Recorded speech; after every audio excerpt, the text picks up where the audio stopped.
Assalamualaikum warahmatullahi wabarakatuh. Perkenalkan, nama saya Mahmud Musyafa, guru Matal Fikih MA Al-Mukhtar Adipala, Cilacap, Jawa Tengah. Sekaligus mahasiswa PTG batch 1 tahun 2025 LPTK Yayen Takemon Aceh. Hari ini Jumat 9 Mei tahun 2025, saya akan melaksanakan kegiatan pembelajaran sebagai syarat uji kinerja. Terima kasih, selamat menyaksikan.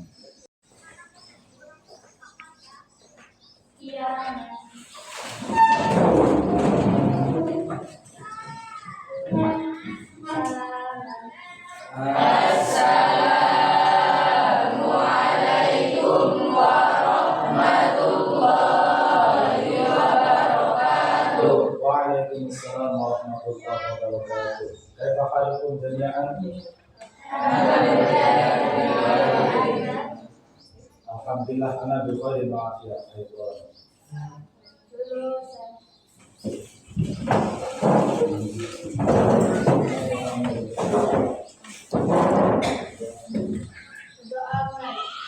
Bismillahirrahmanirrahim.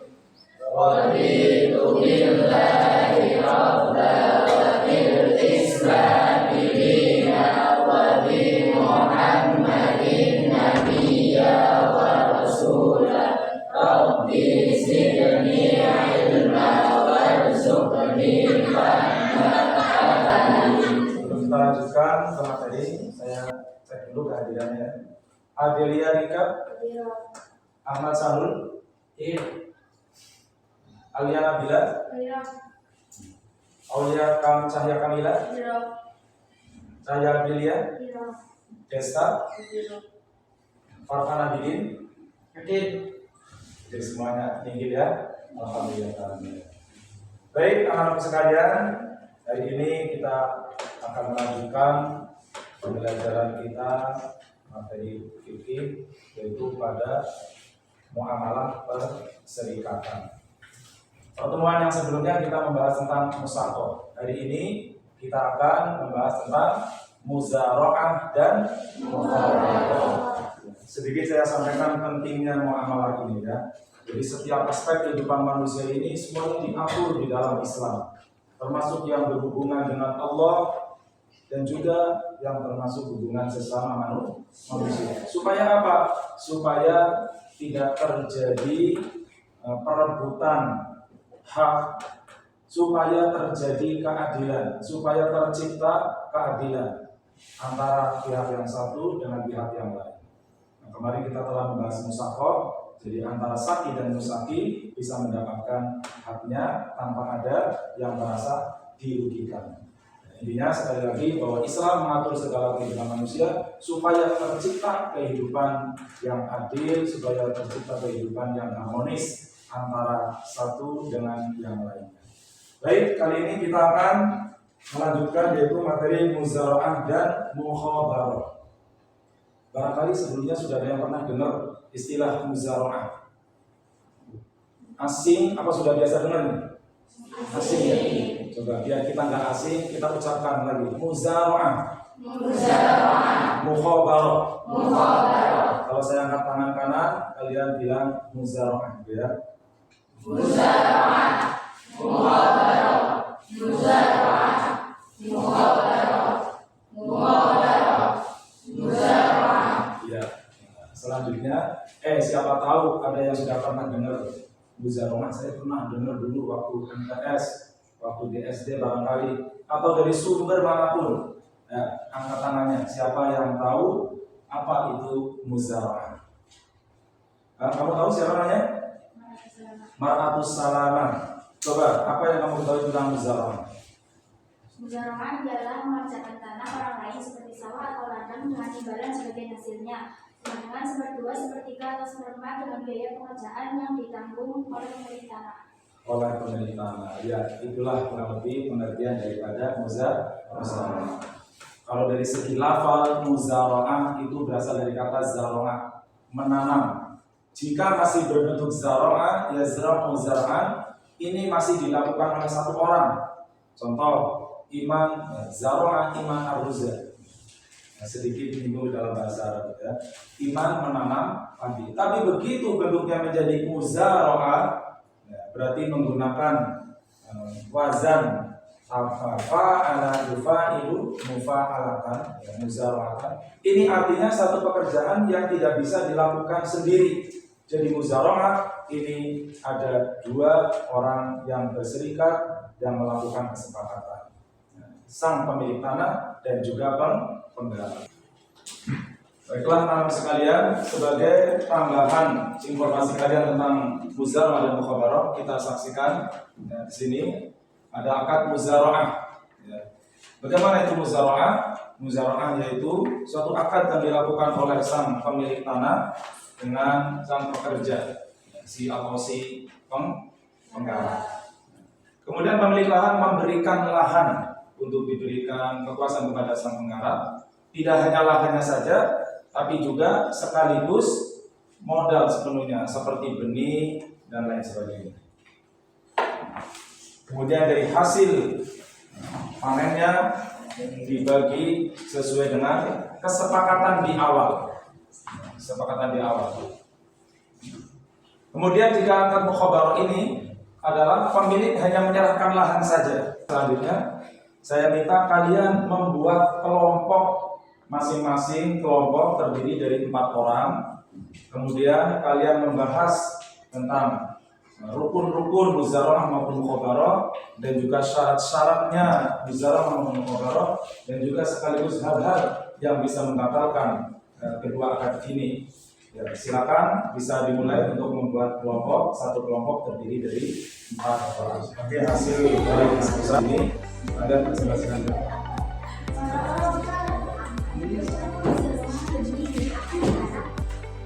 Usahakan setiap anggota ini aktif dalam diskusi. Tapi nanti ada satu orang yang mewakili kelompok kalian untuk presentasi depan. Dan lanjutkan.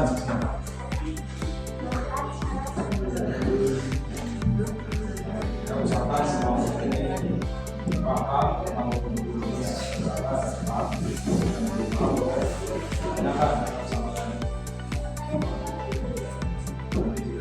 Kesulitan boleh ditanyakan kepada yang dibahas adalah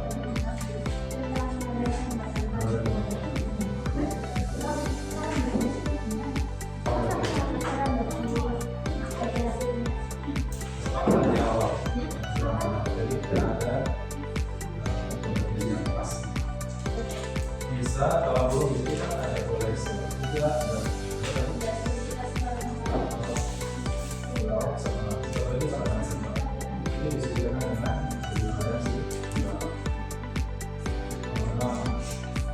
baik, teman-teman sekalian, tadi saya lihat diskusinya seru sekali ya, setiap kelompok aktif. Tentunya sekarang saya pengen mendengarkan presentasi dari setiap kelompok. Ini dari yang pertama, silakan kelompok 1 untuk mempresentasikan hasil diskusinya. Silakan.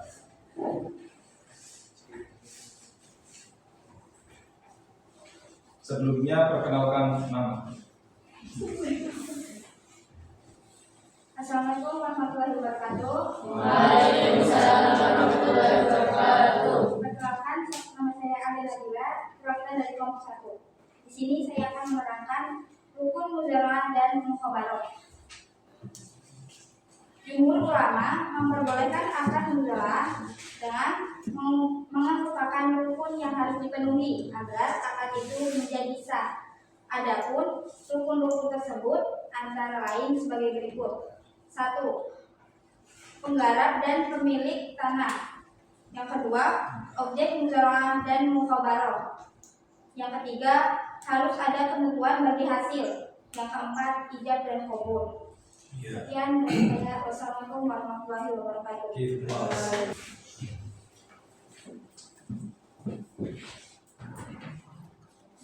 Assalamualaikum warahmatullahi wabarakatuh. Waalaikumsalam warahmatullahi wabarakatuh. Di sini saya perwakilan dari kelompok 2 akan mempresentasikan tentang syarat muzara'ah dan mukhabarah. Syarat dalam muzara'ah dan mukhabarah adalah sebagai berikut. 1. Orang yang melakukan akad harus balik dan berakal agar mereka dapat bertindak atas nama hukum. Yang kedua, benih yang akan ditanam harus jelas dan menghasilkan. Yang ketiga, syarat yang berkaitan dengan lahan pertanian antara lain sebagai berikut. Lahan bisa diolah dan menghasilkan sebab ada tanaman yang tidak cocok ditanam di daerah tertentu. Batas-batas lahan harus jelas. Lahan itu sepenuhnya diserahkan kepada petani untuk diolah dan pemilik lahan tidak boleh ikut campur tangan untuk mengolahnya. Yang keempat, syarat yang berkaitan dengan hasil antara lain sebagai berikut. Pembagian hasil panen harus jelas. Hasil panen itu benar-benar milik bersama orang yang beradat tanpa ada pengurusan seperti disisihkan lebih dahulu sekian persen. Bagian antara penggarap, amil, dan pemilik tanah malik adalah dari satu jenis barang yang sama. Bagian kedua belah pihak sudah dapat diketahui. Sekian dari saya. Wassalamualaikum warahmatullahi wabarakatuh. Waalaikumsalam warahmatullahi wabarakatuh. Kecuali tanah tersebut untuk melunasi hutangnya. B. Adanya uzur petani seperti sakit ataupun akan melakukan perjalanan ke luar kota sehingga tidak mampu untuk melaksanakan pekerjaannya. Sekian. Wassalamualaikum warahmatullahi wabarakatuh. Waalaikumsalam.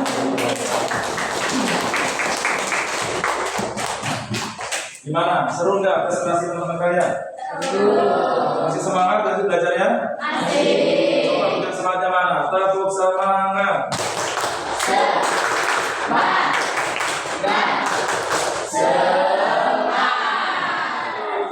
Selanjutnya, barangkali dari presentasi teman-teman kalian ini masih ada yang belum bisa dipahami.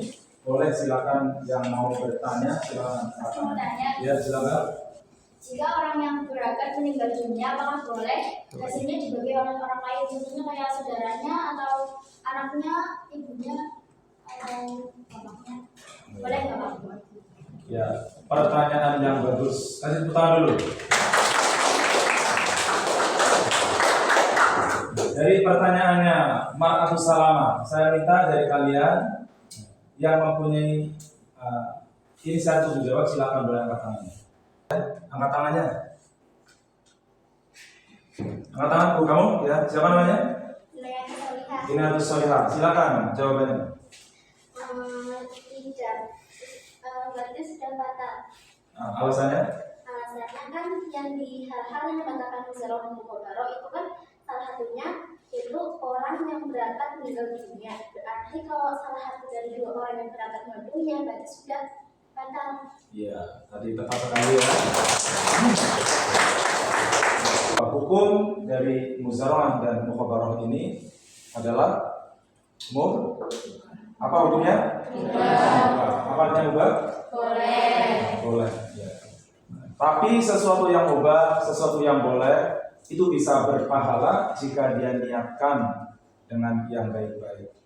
Mubah itu sesuatu yang masih netral. Jika niatkan untuk ibadah, jika diniatkan untuk hal yang positif, jika diniatkan untuk kebaikan, kemanfaatan, maka itu akan bernilai pahala, bahkan bisa menjadi sunnah sesuai dengan niatnya. Dibuka lagi, istilah lain untuk si pemilik namanya apa? Malik. Kurang kencang coba, si pemilik lahan namanya? Malik. Penggarap? Amil. Objek yang digarap? Malik. Kedua orang yang melakukan akad? Malik. Ya, misalnya pada pembawa ini, Pak Luka, kalian mengerjakan soal mandiri, silakan kerjakan sendiri-sendiri tanpa melihat jawaban temannya. Jika sudah, boleh dikumpulkan ke meja tertentu. Silakan kerjakan.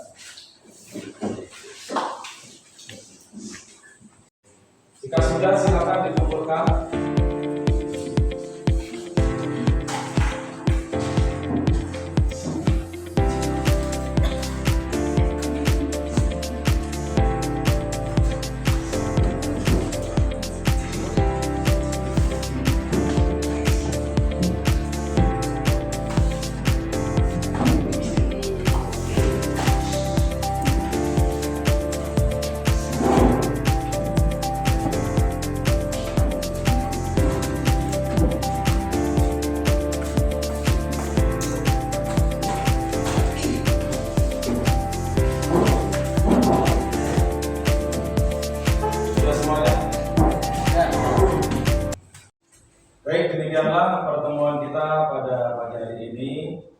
kita membahas tentang materi ucapan dan mufabaroh, semoga bisa menjadi ilmu yang nanti bisa kita terapkan dalam kehidupan kita sehari-hari. Karena masyarakat kita banyak yang berprofesi sebagai petani, betul atau tidak? Maka pelajaran ini sangat relevan sekali jika diterapkan di dalam kehidupan kita sehari-hari. Baik, selanjutnya sebelum saya tutup, persilakan kalian untuk mempelajari materi yang akan kita bahas pada pertemuan yang akan datang, yaitu materi tentang mudhorobah. Ya. Baik, mari kita tutup bersama. Semoga belajar kita pada hari ini diberkahi Allah Subhanahu wa taala dan kita mendapatkan ilmu yang barokah dan manfaat.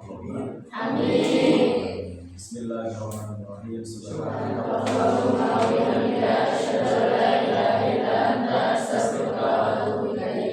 Assalamualaikum warahmatullahi wabarakatuh.